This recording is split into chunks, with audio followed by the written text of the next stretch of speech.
हरि ओम। दधानाकरपद्माभ्याम् अक्षमालाकमण्डलू देवी प्रसीदतु मयि ब्रह्मचारिण्यनुत्तमा।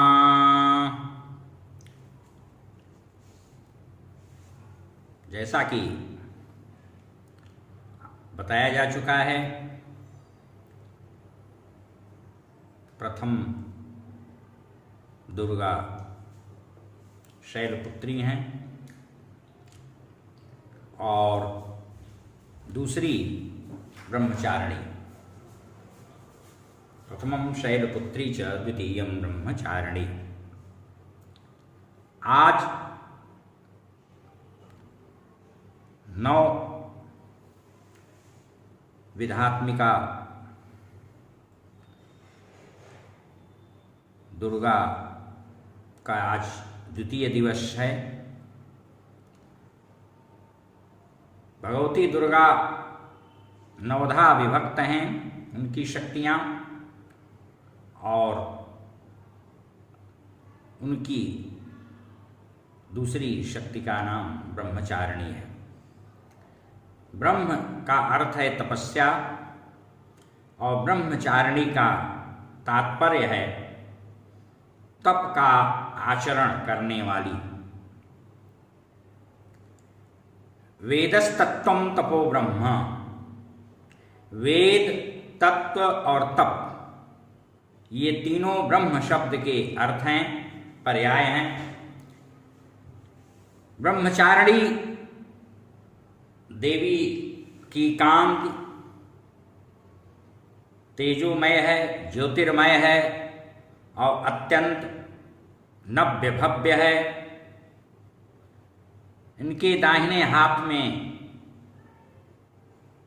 जप की माला है और बाएं हाथ में कमंडल हमेशा रहता है। देवी के दूसरे रूप को प्रकृति के अखंड आनंदमय ब्रह्मस्वरूप के साथ संबद्ध किया गया है। जो अखंड है, चित स्वरूप है, आनंद स्वरूप है और ब्रह्म स्वरूप है।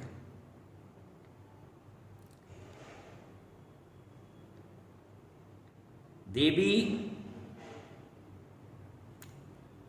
हिमालय के घर उनकी तनयात्मजा के रूप में उत्पन्न हुई थी और ज्ञानोपदेष्टा नारद के उपदेश से नारद, उनको इसलिए कहा जाता है कि नारम ज्ञानम ददाति ज स नारद, जो हमेशा ज्ञान, आत्मक ज्ञान का उपदेश करते फिरते हैं। उन नारद के उपदेश से ब्रह्मचारिणी ने शंकर जी को पति के रूप में पाने के लिए प्रचंड तप किया था। इसी बात को पूज्यपाद प्रातस्मरणीय पुण्य श्लोक गोस्वामी तुलसीदास जी महाराज ने लिखा है, जन्म कोटि लगी रगर हमारी, वरनौ शंभु न तो रहूं कुमारी। इसी घनघोर दुष्कर तपस्या के कारण इन्हें तपस्चारिणी अर्थात ब्रह्मचारिणी नाम से अभिहित किया गया, संबोधित किया गया। सहस्त्राधिक वर्षों तक इन्होंने फल फूल कंदमूल शाक खा करके निर्वाह किया, पोषण किया और तप किया। फिर आकाश खुले मुक्ताकाशी होकर के तपश्चर्या की, कठिन तपश्चर्या की और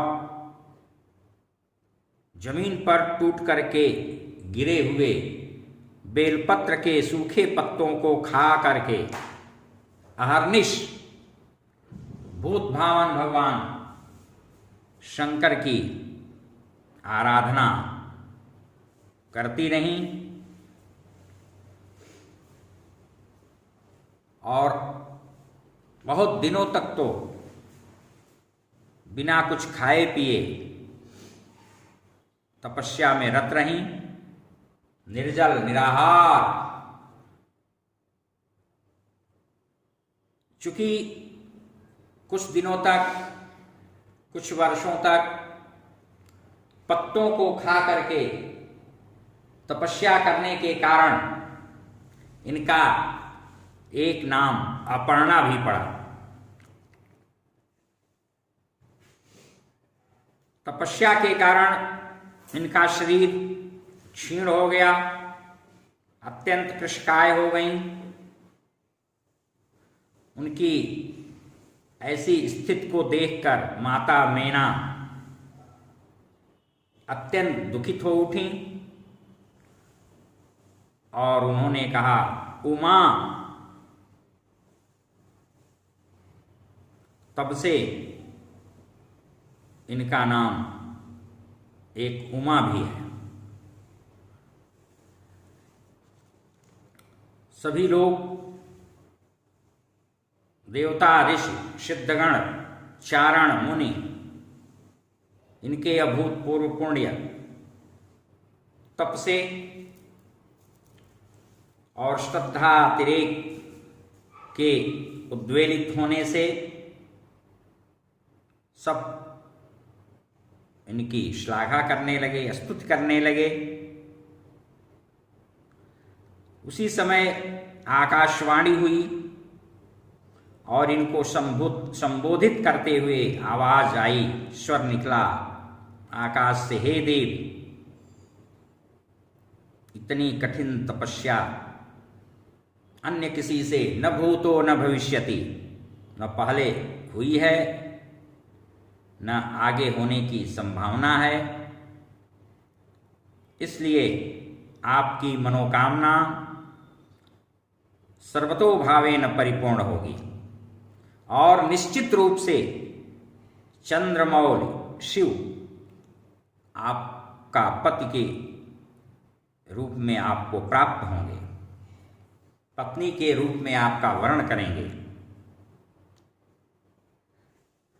अब आप अपने घर निज गृह लौट जाइए।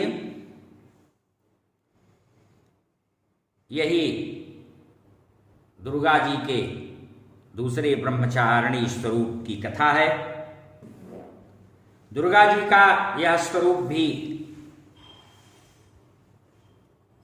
शैलपुत्री से भी ज्यादा सौम्य है, शिव है और भक्तों को, साधकों को अनंत फल देने वाला है, पुण्यप्रद है। इनकी उपासना से उपासक में तप, त्याग, वैराग्य, सदाचार, संयम इत्यादि सद्गुणों की समृद्धि होती है। जीवन के कठिन झंझावातों, संकटों, संघर्षों से उनका मन कर्तव्य पथ से कभी भी विचलित नहीं होता। इनकी कृपा से सर्वत्र सिद्धि और विजयश्री की प्राप्ति होती है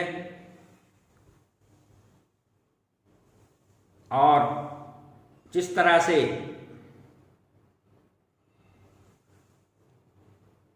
प्रथमम शैलपुत्री की आराधना करके मूलाधार चक्र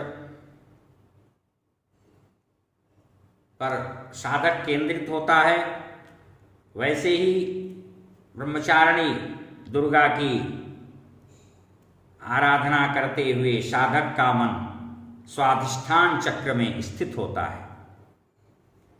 इस चक्र में अवस्थित होने वाला योग निरत सदा सर्वगत सर्वहित साधक है और वही इनकी अतुल करुणा कृपा और पावन भक्ति को प्राप्त कर सकता है। हरि ओम शांति।